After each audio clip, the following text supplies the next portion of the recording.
Alright guys, so a few days ago, I did a video on this post on the Dokkan subreddit. The hardest hitting teams in the game, right? Very, very good and detailed post by Lalagami, one of the Dokkan submods over on the Dokkan subreddit. Now, Lally has since put a post right here. This is kind of an update to that list. It appears as though it was data mined, and a big change was found with one of the units, which is going to update several of the calculations for some of these teams. Specifically, it is talking about this guy right here, Tech Vegito Blue. We know the exact percentage for what this medium chance for him to super is, and it is actually 25%, not 30%. So that little difference will update some things, and Lally did also update the POTARA team to what its strongest possible damage is going to be. So let's go ahead and go through this. He is also going to be putting up a post on the hardest hitting teams without LRs, so that'll be really good. I'll be very curious to see what some of the team builds are going to be for some of these teams, minus the LRs, because obviously the LRs, like, they completely change all these teams. A team that I think would get a big buff, like, in these rankings now would be, like, the Universal Survival Arc team, because obviously it doesn't have LRs, so it pales in comparison to any other team with LRs. But without, a list of the hardest hitting teams without LRs, the Universal Survival Arc team will probably make it on there, and I'm sure a team like the Hybrid Saiyans might fall very far. So, alright, so basically, the chance for Tech Vegito to proc an additional super was data mined to be 25%, and then he says that he did 300 plus trials, and his percentage was about that, so that's in line with what was data mined. So this means that his hardest hitting teams list is now a bit inaccurate, and he goes on to explain that, of course, these lists won't be 100% foolproof. There's a lot of averages that have to be taken in for, like how often LRs might get their 18 key super, how many attacks physical Super Vegito would sustain before raising up his attack boost. Where is he? He is right here, right? So, like, as you guys can see, physical Super Vegito, every time he's attacked, he gets 10% attack. So it makes it very difficult to calculate how much damage he'll be able to do when, like, his variables are so all over the place. Like, how much damage he does depends on how many times he's attacked. If he's attacked before he supers, because after he supers, he raises allies' attack percentages by 30% for one turn, so his counters will do more damage after he supers, and of course he does more damage with every counter based on how often he's hit. So it's very, very difficult to ascertain, like, how much damage physical Super Vegito is going to output, right? So that's what he means when he says these lists aren't 100% foolproof. So moving on down, okay. Alright, so he's going to start, like, kind of updating what the list means with some of these changes. And then he says that an even greater mistake than having Tech Vegito Blue's additional chance at 30% is that the POTARA lineup he had on the previous list is not actually accurate. I believe it was Tech Vegito Blue and Physical Super Vegito, then LR Goku Black and SCR Rose Goku Black, and then Tech Vegito plus the two LR Super Vegitos were the actual team he had. So right here, boom.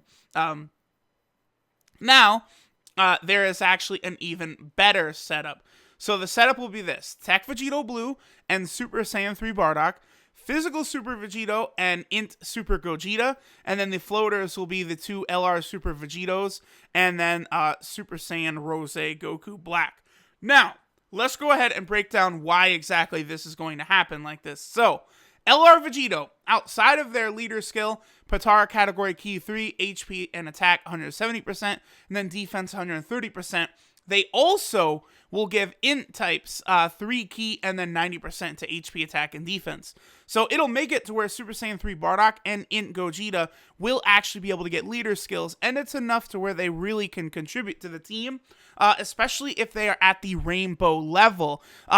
For example, many times when I'll run the Super Saiyan 3 team, I will put Int Gogeta on the team because he fits very well on that team, having experienced fighters with several of the powerful Super Saiyan 3 units. Obviously, has Fierce Battle, Prepare for Battle, Over in a Flash. He links up fantastic on that team. So I'll use him even though he's getting a less of a buff from the leader skill, but he's still better than a lot of other units, right? Int Gogeta, one of the strongest Dokkan Fest units in the game. So the way this team build will work, because of the LR Super Vegetos and LR Super Gogeta, the one problem they have is they only have Prepared for Battle as a key link, which does hold them back a little. Well, they also have a Saiyan lineage, right? That's a key link, but it's only one key. That holds them back a little bit, right? It's kind of difficult. Not really for them to get their supers, but like the units around them, right, is what it hurts. Because they are able to get the additional 2 key from Rainbow Orbs, so they'll be able to get 3 key from Rainbow Orbs. But the other units around them might struggle a little bit. That's why these guys are floaters on the optimal team. Now, Int Gogeta helps out a lot because he has Prepare for Battle and Over in a Flash. I've spoken many times about the virtues of these units. Int Gogeta, Super Saiyan Kaioken Angel Goku on Global, Super Saiyan 3 Bardock, Ultra Instinct Goku. Having Over in a Flash and Prepare for Battle helps out on a lot of these teams, with Tech Vegito Blue especially, because he's so powerful, but his key links are so restrictive that, if you could get bridge type units like Int Gogeta and Super Saiyan 3 Bardock, it'll help the team out as a whole.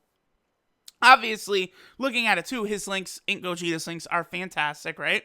So then let's look at, where is Super Saiyan 3 Bardock? I think this is him right here.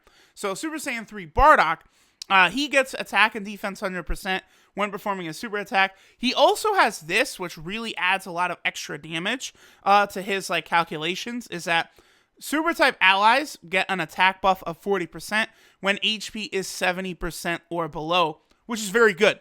That's obviously a substantial attack buff.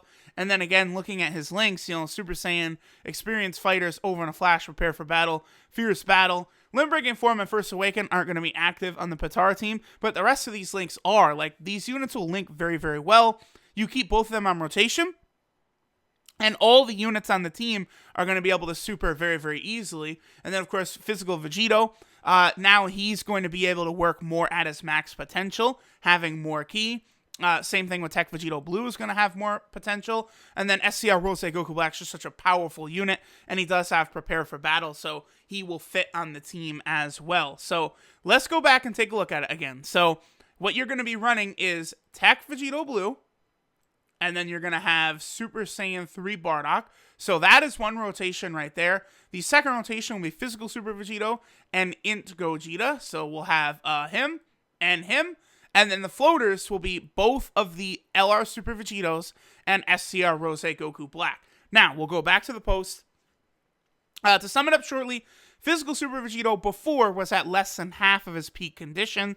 Since Tech Vegito Blue and Physical Super Vegito were in the same rotation, this meant that Physical Super Vegito would get shafted or build up in order to focus on the better of the two, Tech Vegito Blue. So basically, you'd be saving the key orbs for Tech Vegito Blue because he does more damage, right?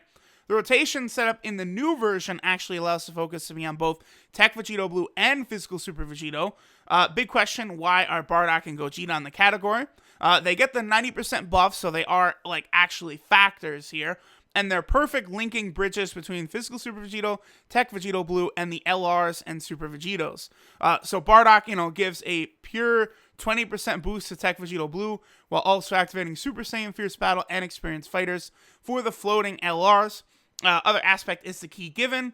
Bardock gives 3 key to Tech Vegito Blue, and he himself will start at 11 key due to every floater having Prepared for Battle. This means that the floating LRs can average their 18 key super 66% of the time on this rotation.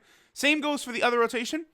Super Gogeta activates the same 3 links for the LRs, and since he gives 4 key to Physical Super Vegito, the rotation will be similar. So here's what the 2 rotations look like with key 9, 11, 8, and 10, 12, 8. Very, very good.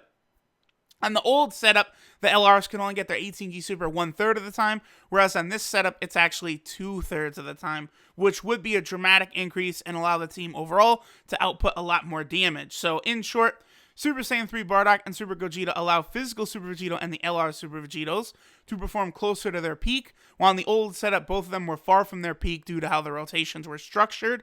On top of the fact that Bardock and Gogeta individually are some of the best units in the game, so this setup will result in doing more damage. So now what we have is updated calculations based upon the new POTARA team, as well as Tech Vegito Blue, because we know his super attack proc is 25% of the time rather than 30% of the time. Here are the updated calculations. So Super Saiyan 3 team is unaffected. Now it has an even bigger lead as the hardest hitting team in the game. This is not surprising to me. Again, because the team is so cohesive and the units on it are so strong, that's number one. POTARA went down from 9.5 million to 9.4. Fusion team stayed the same. Super Tech went down from 9 million to 8.9 million. Pure-Blooded Saiyan team stayed the same. And then Rainbow Heroes dropped from 9 million to 8.8 million. And then the rest are the same. So, change from 30% to 25% isn't really that big of a deal, but since the non-LR version will have the updated percentage chance, Lally wanted to make sure that he compared it properly to the LR version, so that's going to be good. He'll be able to compare, directly compare and contrast, like, how strong teams are, you know, with the LRs versus without the LRs. I can't wait for that post. I'm definitely going to make a video on it. That's going to be a really good one. So then, of course, you know, TLDR. So Tech Vegito Blue's additional chance is not 30, but 25%. So the original numbers were off a bit. New LR version coming up later today. And then the POTARA setup used in the last section was not the highest attack setup. The correct setup will be shown in the non-LR post. And Lally says he's a nerd. So there you guys go.